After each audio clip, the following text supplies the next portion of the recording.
Aman ya? Nah, terus screen-nya mana? Ini. Nah, Udah kelihatan? aman. Assalamualaikum, saya Setiani. Oh iya. Bentar-bentar, ganti nama dulu. Bagaimana?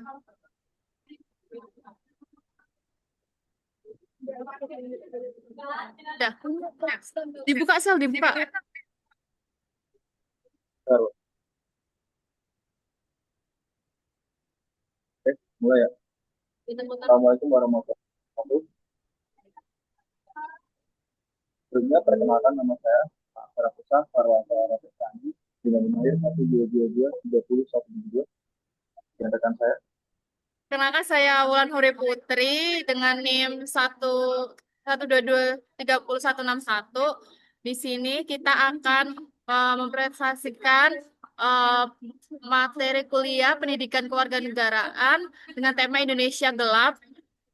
Judulnya Hubungan Indonesia Gelap dengan Dinamika Kebijakan Pemerintah dari masa pemerintahan Presiden Soekarno hingga Presiden Prabowo. Eh, sini lanjut untuk Ansel menjelaskan. Baik, yang pertama saya akan menjelaskan topik satu. Saya dan teman saya akan menjelaskan topik satu. Pemerintahan Presiden Indonesia dari awal kemerdekaan hingga sekarang. Yang saya ada Prabowo. Yang pertama adalah kebijakan di era Soekarno dibandingkan dengan era Prabowo. Yang pertama, baik Soekarno maupun Prabowo menekankan atas stabilitas dan kekuatan negara. Namun pada pemerintahannya, Soekarno melakukannya lewat dekret otoriter. Jangan kekhawatiran ini tertuju pada penguatan militer dan sipil. Itu hal ini berbanding dengan kebijakan Presiden Prabowo yaitu perlindungan. Nah, jika pada era Soekarno ada dekret presiden pada tanggal 5 Juli tahun 1959 dan juga salah satu kekuatan eksekutif yang menyebabkan di mana pada era Soekarno tertuju pada penguatan era militer daripada sipil. Terus kemudian dibandingkan dengan era pemerintahan Prabowo yang sekarang yaitu ada uh, pembuatan RUU TNI yang cukup kontroversial. Nah, jika dibandingkan dengan presiden pada tahun 1999, sekarang Menteri Konstituante kembali ke Undang-Undang 1945 dan menjadi pemerintahan presiden. Hal ini membuat kekuasaan presidensial sangat kuat pada saat itu. Uh, dengan dalih pada saat itu presiden tetap kebijakan ini dengan dalih menjaga stabilitas nasional, namun membatasi kebebasan politik. Kemudian juga dibandingkan dengan era Prabowo, yaitu RUU TNI yang disahkan pada tanggal pada bulan Maret 2002 lebih memperkuat peran militer di pemerintahan.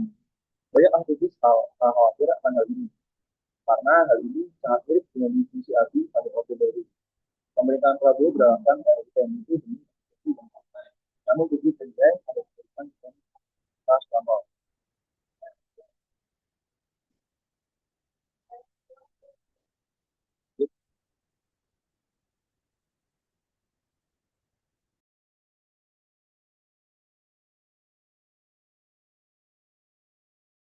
Selanjutnya itu pasca Presiden Soekarno vs Prabowo, di mana di masa pemerintahan Soeharto itu pertumbuhan ekonomi Orde Baru itu dia stabil tinggi.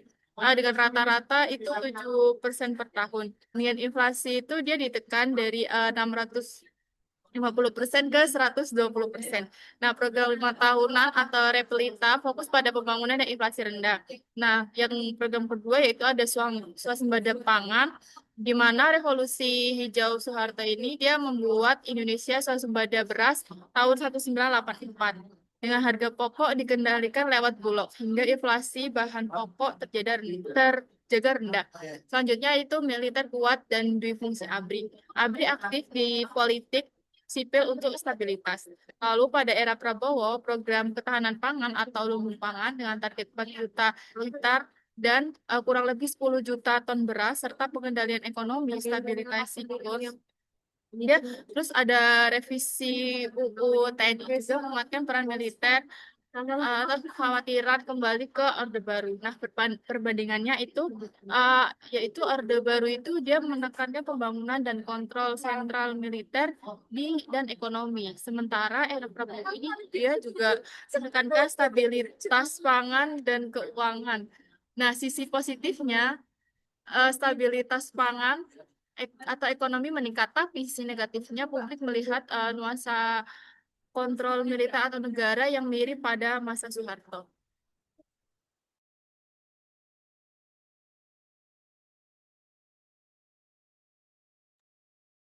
Oke, selanjutnya adalah masa pemerintahan Presiden dari masa pemerintahan sekarang yaitu Prabowo Subianto. Ada beberapa kebijakan yaitu reformasi. Yang pertama yaitu reformasi demokrasi di tahun 1998 sampai 1999. RHBP pada saat itu membuka kebebasan pers, hak asasi manusia, dan langsung mengadakan pemilu di tahun 1999. Ia juga mengisahkan Polri dan juga ABRI untuk memberi kabinet eksekutif pasca Orde Baru, kekuatan militer yang ada pada pos ini. Yang kedua ada kebijakan yang kedua ada referendum Timor Timur pada 1999. Kebijakan ini merupakan salah satu kebijakan yang sangat kontroversial di era pemerintahan Presiden dari Habibie. Habibie menunjukkan juga dengan melihat menentukan nasib Timur Timur 78% milik merdeka walau muncul kerusuhan. Namun ini adalah kemenangan demokrasi masih berdampak negatif bagi negara. Namun referendum Timur Timur merupakan salah satu hasil dari demokrasi di tahun di pemerintahan Presiden dari Habibie. Kemudian di era Prabowo, uh, kebijakan Prabowo cenderung menitik beratkan kontrol pada pemerintahan, misalnya RUU TNI. Di sisi itu reformasi seperti di era Habibie sangat ingin terlibat dibandingkan dengan masa pemerintahan Presiden dari Yusuf Habibie. Kemudian apabila dibandingkan reformasi pada masa pemerintahan Presiden dari Yusuf Habibie tercatat oleh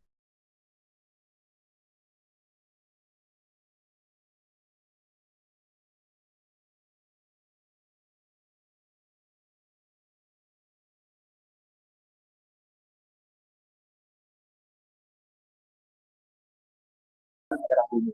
Kemudian dibandingkan dengan era Prabowo atau Presiden Prabowo Subianto, pemerintahan saat ini belum menonjolkan liberasi yang serupa ataupun peningkatan dari sisi ideologi demokrasi. Kembali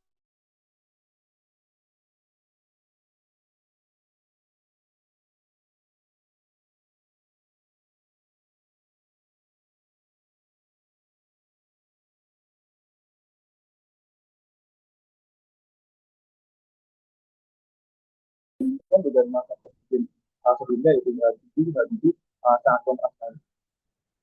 Lanjut.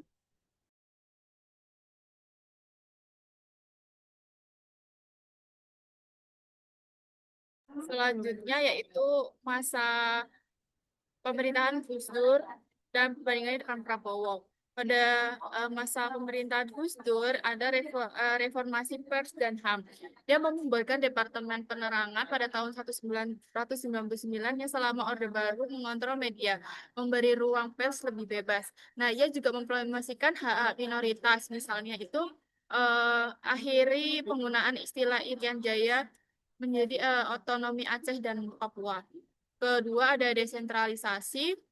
Presiden keempat memberikan otonomi khusus Papua atau Aceh untuk meredam konflik dan mengakui budaya lokal. Nah, pada selanjutnya era Prabowo di sisi lain pada fokus Prabowo itu lebih banyak pada isu nasional, utama militer dan pangan. Nah, konteks keamanan dan agenda nasionalistik itu lebih eh, dia lebih dominan. Nah, perbandingannya adalah kontrol pers. Kompas melaporkan bahwa kalau Gus Dur membubarkan Departemen Penerangan Orde Baru, menunjukkan komitmennya pada kebebasan media. Ini berbeda dengan kekhawatiran publik era Prabowo tentang kebebasan informasi. Lalu otonomi daerah kebijakan khusus Gus Dur kepada Papua atau Aceh bertujuan damai. Ini menunjukkan penekanan pada dialog dan hak lokal. Pemerintah Prabowo cenderung lebih menitikberatkan pengamanan nasional daripada pemberian otonomi luas baru.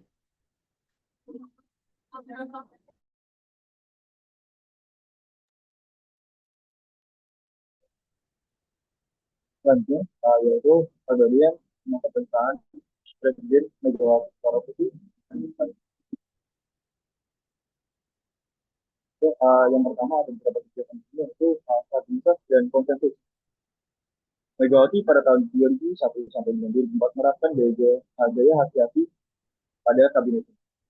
Kabinetnya yang teknokrat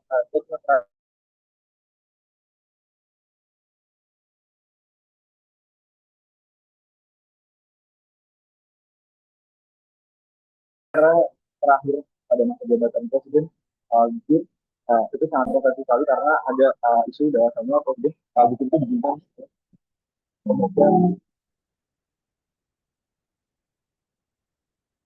uh, kebijakan misalnya itu keterbatasan reformasi. Presiden Megawati Soekarno Putri diterima dalam mengatasi korupsi dan juga atau masih banyak kasus yang akan terjadi pada era ini. Tidak banyak perubahan besar di sekitar keamanan atau ekonomi yang sangat kontroversial.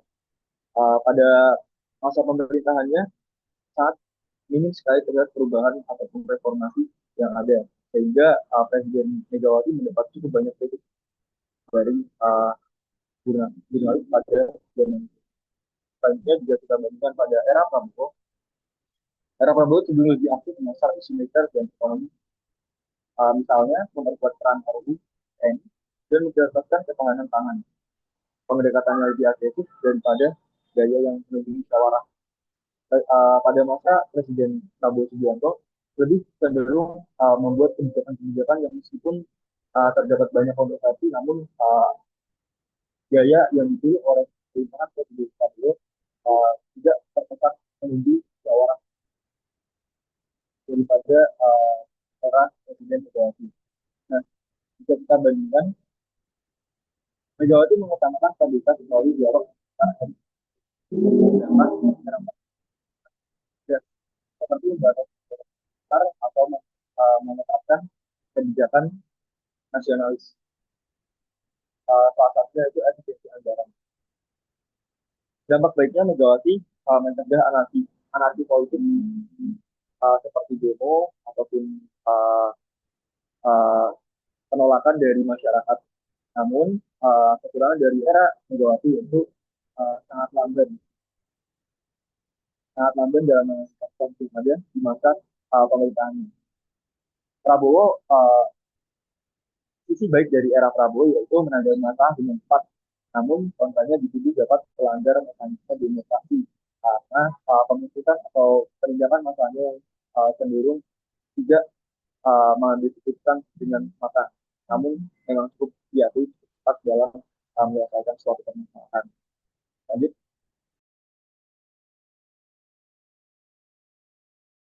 Selanjutnya yaitu pada masa pemerintahan Susilo Bambang Yudhoyono. Pada SBY dia memiliki kebijakan yang pertama itu demonstrasinya itu demonstrasi stabil. Era SBY ditandai konsolidasi demokrasi. Pemilu 5 tahunan berjalan rutin. Nah, meningkat dan pemerintah relatif stabil. Ekonomi tumbuh sekitar 5-6%. Kedua yaitu upaya anti korupsi. SBY mendukung pembentukan KPK pada tahun 2002 dan menindak koruptor meski beberapa kebijakan kontroversial muncul. Misal, usulan subterbodi KPK. Kasus pejabat, korupsi tetap banyak ditangani. Lalu pada era Prabowo, dia fokus sangat berbeda. Fokusnya itu sangat berbeda. Penekanannya pada program lumbung pangan, RUU TNI, dan juga reformasi ekonomi. Meskipun Prabowo lebih berkomitmen pemerintahan bersih, pendekatannya lebih top down. Nah, perbandingannya masa Prabowo dan SBY yaitu SBY lebih bertahap dalam reformasi dengan multi partai kuat, sedangkan Prabowo cenderung memimpin lewat kebijakan dominan. Nah, sisi positif SBY itu Demokrasi stabil dan pertumbuhan moderat. Negatifnya korupsi masih meluas. Nah, pada era Prabowo, dia positifnya itu tegas anti korupsi dan swasembada pangan. Kontranya yaitu muncul kekhawatiran kontrol lebih dalam militer. Nah, selanjutnya, Baik, selanjutnya ada perbandingan pemerintahan Presiden Joko Widodo dengan Prabowo Subianto. Ada beberapa kebijakan pada masa pemerintahan Presiden Joko Widodo. Yang pertama mengenai ekonomi dan juga kesehatan. Program seperti kartu sembako, UMKM yang luas, dan juga upaya ekonomi daerah, uh, seperti contohnya yaitu undang-undang daerah, terus dikejar pada masa pemerintahan Presiden Jokowi. Hal ini berdampak baik, berdampak kontroversi, namun berdampak baik pada uh, kebijakan ekonomi daerah, yaitu dengan salah satunya dengan contohnya adanya undang-undang daerah. Terus mengenai sembako, harga sembako dan juga uh, BUMN yang diperluas itu meningkatkan kesejahteraan yang ada. Yang selanjutnya yang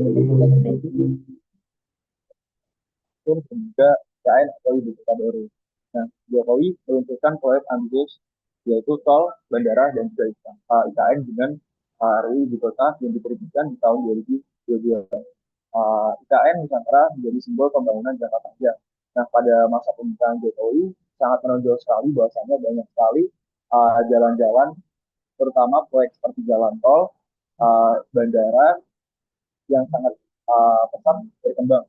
Hal ini menunjukkan bahwasannya Presiden Joko Widodo memiliki fokus pada infrastruktur dan juga pembangunan. Selanjutnya pada era Prabowo, langkah era Prabowo langkah awalnya termasuk membuka itu kembalikan dengan era Presiden sebelumnya Joko Widodo. Presiden Prabowo Subianto melakukan langkah awal untuk memberikan anggaran KN.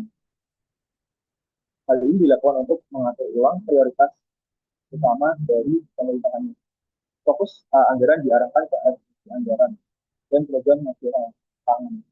Yang mana berkebalikan dengan era presiden sebelumnya, era presiden sekarang itu melakukan efisiensi dan anggarannya dialokasikan ke pangan dan juga pertahanan. Namun hal ini juga tetap ada hubungannya dengan kabinet sebelumnya karena mesti hubungan baik dengan mesti pada era presiden Jokowi karena pada dasarnya hampir keseluruhan dari kabinet itu terdapat uh, bagian menteri ataupun bagian-bagian dari kabinet. Selanjutnya untuk perbandingannya, Presiden Jokowi cenderung berfokus pada proyek-proyek infrastruktur besar dan juga ekspansif. Sedangkan Presiden Prabowo lebih berfokus ke efisiensi dan peninjauan ulang kebijakan-kebijakan yang sebelumnya. Hal baik dari kebijakan era Presiden Jokowi yaitu percepatan pembangunan yaitu infrastruktur modern sangat baik dan juga sangat besar. Namun ada kekurangannya yaitu anggaran padat dan juga rawan dikorupsi.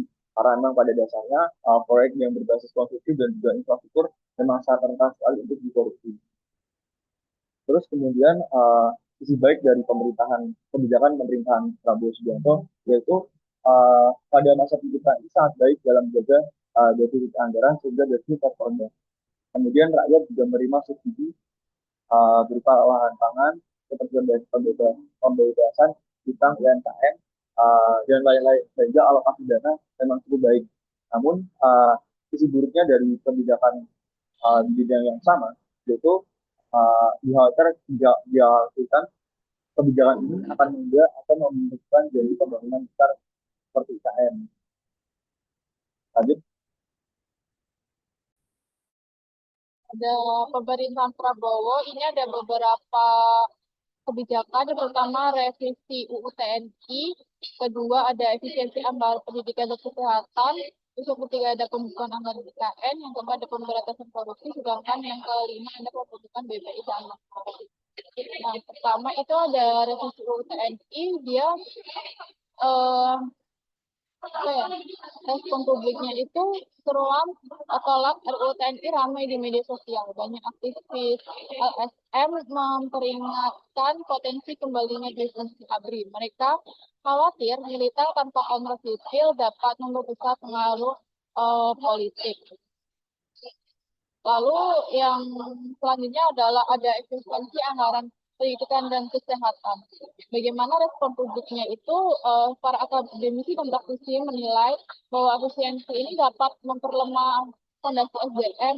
Nah, keterbatasan belanja untuk layanan dasar dikhawatirkan memperluas ketimpangan wilayah dan menutup kualitas pelayanan publik. Di sini untuk kebijakan efisiensi anggaran pendidikan juga mendapatkan ampun penolakan dari para apa ya, simbolik dilakukan oleh BEM BEM Universitas melalui diskusi publik dan pernyataan sikap yang menyayangkan minimnya dukungan pemerintah terhadap anggaran beasiswa dan riset.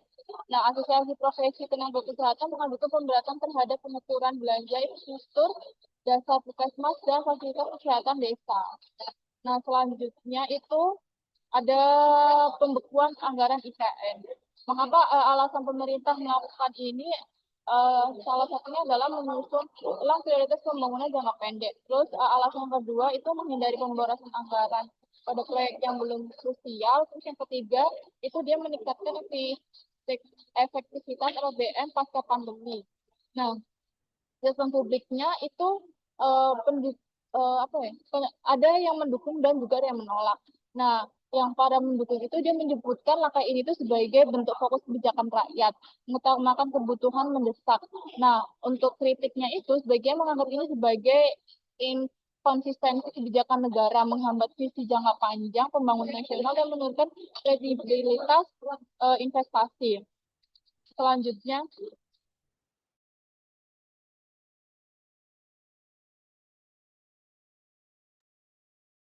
Selanjutnya itu kebijakan Presiden Prabowo pada pemberantasan korupsi. Pemerintahan saat ini menempatkan pemberantasan korupsi sebagai salah satu prioritas utama dalam visi nasional.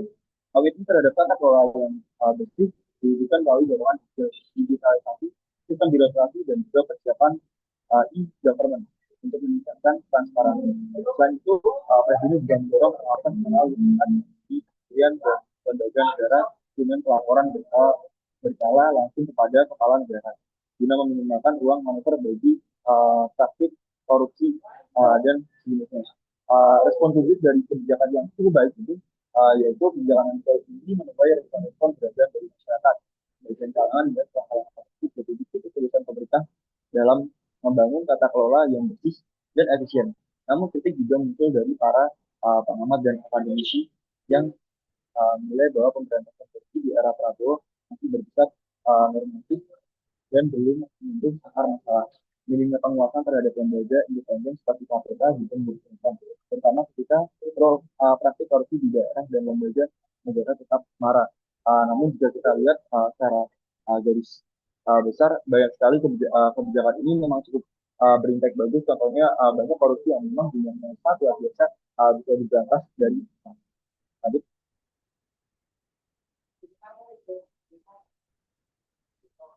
Selanjutnya ada kebijakan pembentukan BPI dan antara kebijakan ini membentuk badan pengelola inovasi investasi atau dana antara sebagai lembaga strategis baru yang berfungsi mengelola investasi negara, khususnya dalam proyek-proyek skala besar dan skala prioritas. Proyek ini ditujukan agar investor bisa datang dan bisa memiliki kepastian dalam berinvestasi di Indonesia. Tentu dalam hal ini uh, menuai tanggapan beragam. Salah satunya menyambut baik karena dinilai dapat mempercepat pembangunan dan menciptakan lapangan kerja. Namun terdapat kekhawatiran dari ekonomi dan juga masyarakat yang menyoroti kurangnya transparansi dan potensi tumbang tinggi dengan lembaga seperti LPI yang sudah ada.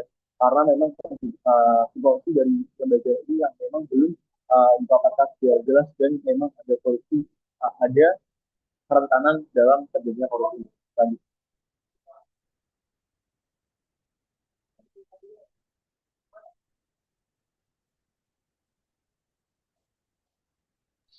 Jadi untuk kesimpulannya, era Prabowo itu tidak sepenuhnya gelap atau terang. Eh, Dia mengandung unsur klasik dan inovasi. Dan sebagai bagian dari demokrasi, jadi semacam Indonesia gelap ini mencerminkan kekhawatiran publik yang sah ketika melihat kemiripan dengan kebijakan masa lampau. Namun, perlu dievaluasi objektif banyak kebijakan positif yang telah dijalankan, meski potensi dampak negatif harus diwaspadai dan dikoreksi melalui mekanisme demokrasi. Nah, kebijakan era Prabowo mengulang beberapa pola lama, namun juga menghindari agenda baru. Munculnya istilah Indonesia gelap lebih sebagai peringatan publik terhadap potensi kemunduran demokrasi. Nah, dalam demokrasi sehat, kritik seperti itu menjadi kontrol sosial. Kesimpulannya, era Prabowo itu belum pasti gelap secara mutlak, tergantung bagaimana kebijakan dijalankan dan dikontrol. Bagi untuk kesimpulan positifnya, Prabowo menekankan stabilitas nasional, ketahanan pangan ditingkatkan, anggaran dikontrol, dan komitmen anti korupsi ditegaskan. Sedangkan negatifnya, kritik menyebut ada risiko mundurnya demokrasi, peran militer diperluas, kelembagaan independen, dan lembagaan independen bisa terkikis. Transparansi dan partisipasi publik mendapat tantangan. Sarannya, satu, memperkuat fungsi pengawasan sipil. Yang kedua, transparansi dalam kebijakan fiskal dan investasi. Yang ketiga, prioritaskan sektor publik dan yang menyentuh rakyat. Lalu yang terakhir, menjaga semangat reformasi TNI dan demokrasi.